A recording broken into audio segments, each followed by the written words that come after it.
Hello friends, welcome back again. Finally MuOS 3 का stable version launch हो चुका है।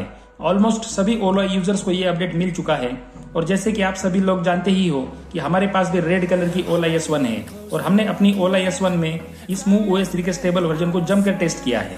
हमने proximity unlock, document upload, party mode, mood sound, calling feature और इसी के साथ में एडवांस रीजनरेशन के तीनों ही मोड्स जैसे कि लो, डिफॉल्ट और हाई को टेस्ट किया है। और ये सब टेस्ट करने के बाद हम आपके लिए लाए हैं MuOS 3 के स्टेबल वर्जन का एक जेन्युइन रिव्यू।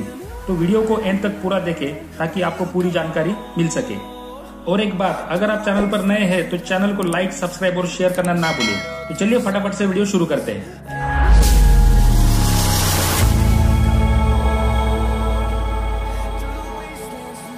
तो फ्रेंड्स, सबसे पहले बात करते हैं सबसे इम्पोर्टेंट फीचर और जिसके बारे में काफी सारा बवाल मचा हुआ है, वो है प्रॉक्सिमिटी अनलॉक। तो ये प्रॉक्सिमिटी अनलॉक एक काफी जबरदस्त और फ्यूचरिस्टिक फीचर है, पर ये ठीक से काम नहीं कर रहा है। काफी सारे यूट्यूबर्स ने इस पे वीडियो बनाया है, इसका रिकैलिब्रेशन भी करके दिखाया है और बोल रहे हैं कि ये ठीक से काम कर रहा है। और ये देखकर ओला कस्टमर्स को लग रहा है यार इनका तो काम कर रहा है, तो फिर अपने ही स्कूटर में कुछ प्रॉब्लम है। तो दोस्तों, ऐसा कुछ नहीं है, ये ठीक से काम नहीं कर रहा है। जी हाँ दोस्तों, ये प्रॉक्सिमिटी अनलॉक का फीचर किसी का भी प्रॉपरली काम नहीं कर रहा है। ये 10 में से 5 बार ही काम करता है, बाकी के 5 बार ये काम नहीं करता है। सेकेंड थिंग, कैलिब्रेशन के लिए ये लोग जो 2 फीट की रेंज बता रहे हैं, यानी कि 2 फीट रेंज के अंदर आप अगर जाओगे तो स्कूटर ऑटोमेटिकली ऑन होता है और 2 फीट की रेंज के बाहर अगर आप जाओगे तो स्कूटर ऑटोमेटिकली ऑफ होता है। तो ऐसा कुछ नहीं है।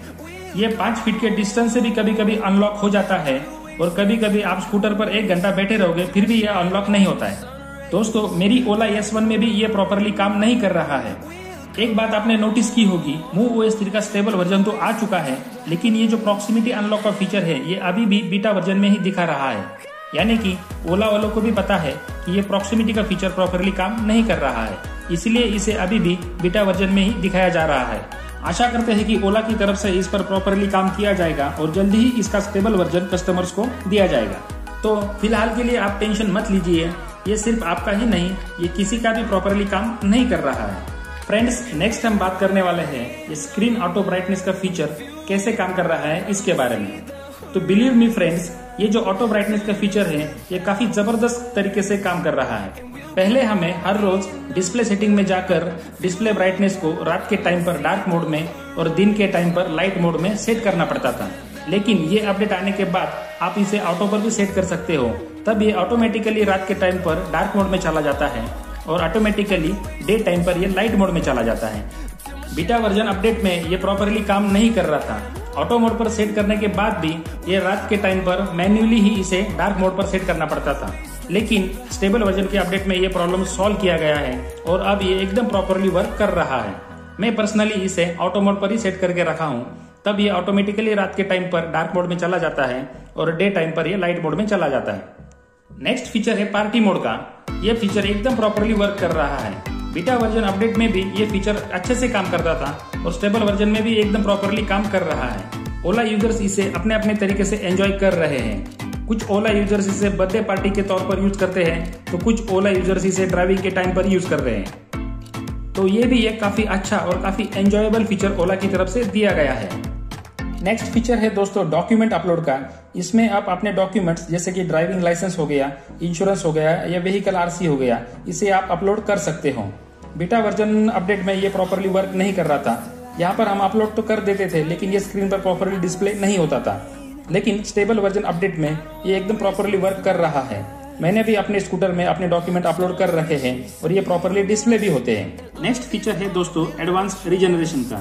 तो भाई साहब, इस फीचर के बारे में तो क्या कहें। मेरे हिसाब से तो MuOS 3 स्टेबल वर्जन का ये सबसे बेस्ट फीचर है। इसमें हमें 3 मोड्स देखने को मिलते हैं, लो, डिफॉल्ट और हाई। इन तीनों ही मोड को हमने अपनी ओला S1 में ट्राई किया है और ये काफी प्रॉपरली और काफी सीमलेसली वर्क करते हैं। यहाँ पर मैं आपके लिए एक टिप देना चाहूंगा। लो और डिफॉल्ट मोड को आप हाईवे राइड के लिए यूज कर सकते हो और हाई मोड को आप सिटी राइड के लिए यूज कर सकते हो। बिलीव मी फ्रेंड्स, अगर आप इस रीजन को प्रॉपरली यूज करते हो तो आपको स्कूटर की ब्रेक यूज करने की जरूरत ही नहीं पड़ने वाली। आप इस रीजनरेटिव ब्रेकिंग सिस्टम से ही अपना काम चला दोगे। Next, mood sound. जैसा कि आप सभी लोग जानते ही हो, MuOS 3 स्टेबल वर्जन में हमें 3 साउंड देखने को मिल जाते हैं, बोल्ट, विंटेज और इक्लिप्स। बीटा वर्जन में जब ये साउंड इंट्रोड्यूस किए गए थे तो ये काफ़ी इरिटेटिंग थे। साउंड की फ्रीक्वेंसी और गाड़ी का स्पीड दोनों मैच नहीं हो पाते थे और इसे यूज करने पर लिटरली हेडेक होने लगता था। लेकिन ये MuOS 3 के स्टेबल वर्जन में इसे इम्प्रूव किया गया है और ये प्रॉब्लम भी सॉल्व किया गया है। यहाँ पर आपको ये मूड साउंड का वॉल्यूम कम ज़्यादा करने का ऑप्शन मिल जाता है और इसका साउंड कम करने पर इनकी फ्रीक्वेंसी प्रॉपरली मैच हो जाती है और यह साउंड स्पीड के साथ प्रॉपरली मैच कर पाता है। तो ये मूड साउंड का फीचर ऑन करने के बाद आपको ये फील नहीं आने वाला कि आप कोई साइलेंट स्कूटर चला रहे हो। आपको एक आइस इंजन स्कूटर चलाने का फील आने वाला है। मुझे पर्सनली इसमें इक्लिप्स का साउंड पसंद आता है। आपको ये मूड साउंड में कौन सा साउंड पसंद आता है आप कमेंट में जरूर बताइए। नेक्स्ट फीचर है हिल होल्ड का। हालांकि ये फीचर ओला S1 यूजर्स को नहीं दिया गया है, ये फीचर सिर्फ ओला S1 प्रो यूजर्स को ही मिलने वाला है। ये भी एक काफी अच्छा फीचर होने वाला है।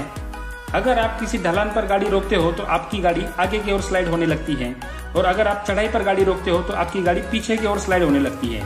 तो इस फीचर को इनेबल करने के बाद आपका स्कूटर कुछ समय के लिए वहीं पर ही रुक जाएगा और वो भी बिना ब्रेक दबाए। एक ही टाइप की थीम या एक ही टाइप का स्क्रीन बार बार देखकर कस्टमर बोर हो जाते हैं। शायद ये बात ओला को कहीं से पता चल गई होगी, इसलिए ओला ने न्यू फीचर दिया है थीम्स का।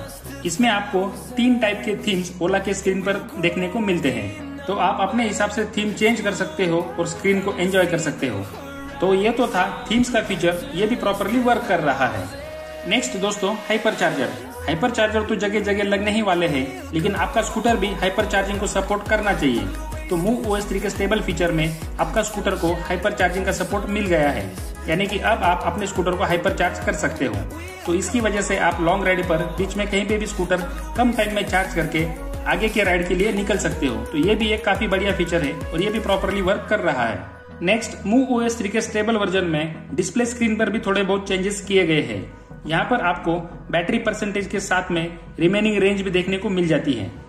आप रिमेनिंग रेंज को टैप करके बैटरी परसेंटेज को भी सेट कर सकते हो या फिर बैटरी परसेंटेज को टैप करके रिमेनिंग रेंज को भी सेट कर सकते हो। यहाँ पर दिक्कत यह है कि आप दोनों को एक साथ सेट नहीं कर सकते, आप दोनों में से किसी एक को ही यूज कर सकते हो। नेक्स्ट दोस्तों, यहाँ पर ट्रिप मीटर भी दिया गया है जो कि अब डेसिमल पॉइंट में मिल जाता है, यानी कि अब अगर आप आधा किलोमीटर भी जाते हो तो वो भी आपके स्क्रीन पर दिख जाएगा। इससे पहले यहाँ पर सिर्फ 1, 2, 3 ऐसे किलोमीटर में ये रेंज दिखाया जाता था। Next, hazard light. ये भी एक काफी अच्छा फीचर है। ये बीटा वर्जन में भी प्रॉपरली वर्क करता था और ये स्टेबल वर्जन में भी प्रॉपरली वर्क कर रहा है। ये एक 4 व्हीलर वाला फीचर है जो कि अभी ओला के स्कूटर में दिया गया है। ये इमरजेंसी के टाइम में काफी काम आता है। इसे आप सेटिंग में जाकर भी ऑन कर सकते हो या फिर आप इसे रनिंग स्कूटर में इंडिकेटर बटन को लॉन्ग प्रेस करके भी ऑन कर सकते हो और अगेन आप इंडिकेटर बटन को प्रेस करोगे तो ये ऑफ भी हो जाता है। नेक्स्ट फीचर है वैकेशन मोड का। अगर आपका स्कूटर कुछ दिनों तक यूज में नहीं है तो भी ये बैटरी कंजम्पशन करता रहता है, लेकिन इस फीचर को ऑन करने के बाद इसका बैटरी कंजम्पशन कम हो जाता है। यानी कि अब अगर आप इसे ऑन करके कहीं वेकेशन पे चले जाते हो तो आगे 200 दिनों तक आपको वापस आने की जरूरत नहीं है, क्योंकि तब तक स्कूटर की बैटरी डिस्चार्ज नहीं होने वाली। तो अभी तक तो मैंने इसे यूज नहीं किया है। आप में से अगर किसी ने इसे यूज किया है या यूज करने वाले हो तो हमें कमेंट में जरूर बताइए। नेक्स्ट फीचर है दोस्तों वाईफाई कनेक्शन का। तो अब आप अपने स्कूटर को किसी एक्सटर्नल हॉटस्पॉट से कनेक्ट करके इंटरनेट कनेक्टिविटी दे सकते हो। तो ये भी एक काफी अच्छा फीचर है। हालांकि ओला में इनबिल्ट एक ई सिम आता है जिसमें ऑलवेज इंटरनेट कनेक्टिविटी रहती है। Next friends, calling feature. तो ये भी एक अच्छा फीचर है। ड्राइविंग के टाइम पर अगर आपको किसी का कॉल आता है तो आप ड्राइविंग करते टाइम ही ऑन स्क्रीन ही इसे रिजेक्ट कर सकते हो और सामने वाले को एक मैसेज भी भेज सकते हो। तो इसकी वजह से आपको साइड में रुककर कॉल रिजेक्ट करने की या कॉल रिसीव करने की जरूरत नहीं पड़ने वाली। तो दोस्तों, ये था MuOS 3 स्टेबल वर्जन का एक जेन्युइन रिव्यू। तो इन सब फीचर्स में से आपको कौन सा फीचर ज्यादा अच्छा लगता है और कौन सा फीचर आपको पसंद नहीं है, ये आप हमें कमेंट में जरूर बताइए। तो उम्मीद करते हैं दी गई जानकारी आपको पसंद आई होगी, और अगर जानकारी आपको पसंद आती है तो हमारे चैनल को सब्सक्राइब कर दीजिए और साथ में बेल आइकन को प्रेस करना मत भूलिए। मिलते हैं अगले वीडियो में। Till then all of you take care. जय हिंद।